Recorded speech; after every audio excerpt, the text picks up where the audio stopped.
stability in staffing is a bigger issue here. So turnover of staff because of, well, in the past because of behaviour possibly, but also because of housing. And you know, if you're trying to develop your staff and give them the best CPD there is, it's no good if they keep leaving. So how are you going to address that?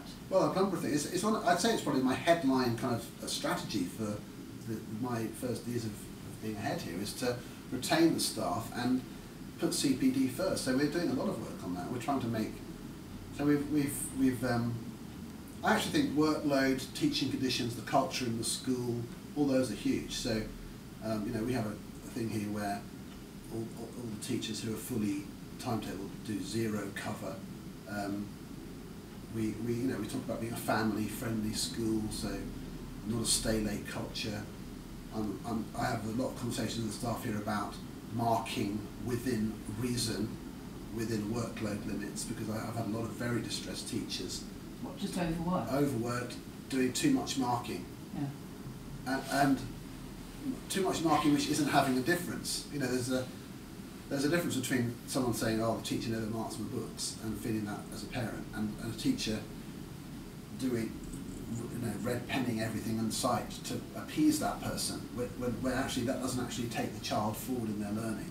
There are lots of strategies for taking kids forward in their learning, which do not involve slavish marking of everything they ever do, which is impossible to achieve in a reasonable workload. So all these things are things, discussions we're having. Had a discussion with a teacher earlier, he was our NUT rep, who he said he'd been to an NUT meeting where my name had come up and they said they wanted to clone me. I thought, wow, hallelujah, you know, because not Rachel D'Souza. No, because and I was thinking that's hilarious, because actually it's just about, I actually think that's important for me. It's not even because I'm sort of trying to be cool with the unions. I actually think as a strategy for my school, well, it's sensible. So I want the staff to stay here. I want this to be the school to be at because of the conditions and the culture. Not grading lessons has been brilliant. I mean, I feel like I'm lucky to be the one to come into the school and say, we're not grading lessons. I know that's happening all over the place now, but it's great because, you know, the performance review culture here, people's targets before were all about what percentage. The first target was all about their percentage of their class getting X, you know, inline targets. I just think that's all nonsense. Yeah. Because aren't you frightened the results will go down? No, I mean results going down does. How do you know whether they, you know, if you're not checking on these things, how do you know where they're at? No, we do check them, but we check them collectively. So we're all responsible for the results. So we have, you know, the maths department are responsible for the maths results, and they will be held to account. But not in some ridiculous individualistic way where that teacher is responsible for those results. You know, it's just because they've been taught by different teachers over time, the whole school culture has had an influence, we're all in it together, and I think that's so important. We are, and that sounds sort of cheesy, like a lie, but I really think it's the way you get the best out of people. I think I can make a teacher a better teacher by taking away that stress and pressure of them feeling like their target, the most important thing is to do that. I think I'm going to hold them to more account because, you know, every lesson counts, not just those observations. And I'm far more challenging. Is it also about, sorry to continue your cheesy theme maybe, isn't it really about support, in a structure of support and encouragement rather than, you know, it's carrot and stick, isn't it? It is. I mean, I agree with that, and I find through that you can be way more challenging. I mean, if I'm having a lesson observation feedback where I don't have to grade you, I can say, you know what, that really wasn't great.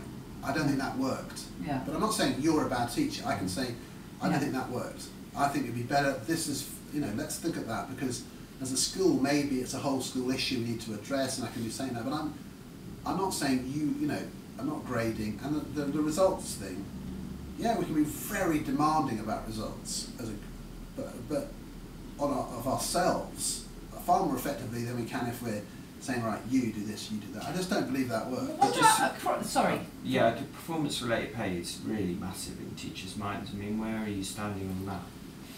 Yeah, well, basically, my view is this, that you have a formal process. It just started this year, hasn't it? Yeah, so it has, and essentially what we're doing is anybody who, I think the phrase, which is in the union kind of pamphlet, is useful, significant concern. That comes from their joint union statement that, you know, where there are significant concerns, the onus is on the school to act on those. So if I've got a teacher where I have significant concern, and that can arise from anything, you know, just all sorts of reasons why you've got that they flag up for, you know, you have those. Then you address it. You have to go in and say, look, let's sort this out. You know, what's the problem? You have to be full on with that. And if someone doesn't meet, then you set up a program with them and you say, look, you need to do stuff. And if they don't improve, then you have to take action, and we have capability procedures. Does that relate to pay, or is that about just dealing with weak teachers? Exactly. Yeah. My feeling is everybody else should be paid as the most you can give them within the structure. Right. And okay. Because what's the halfway house? You know, who are the teachers where they're not on capability, but they're not good enough to pay? What's that? That's just mediocrity. To me, that's just a no man's land. And often those decisions are made weirdly, sort of just at the appraisal moment, very subjective. I don't think you can hold someone back and then as a motivator to make them better.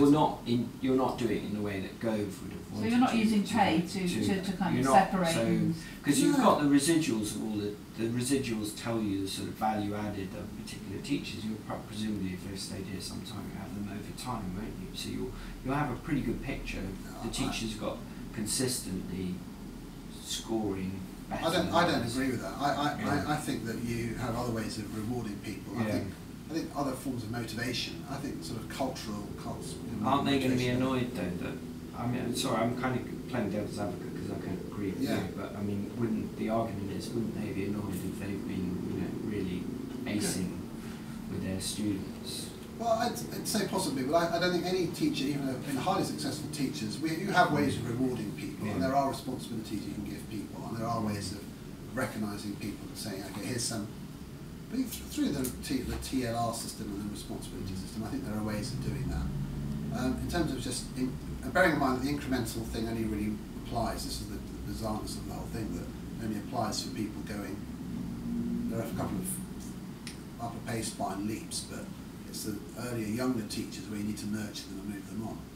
But yeah, you wouldn't pay somebody who was patently failing, but then that's probably because they'd be under some kind of procedure.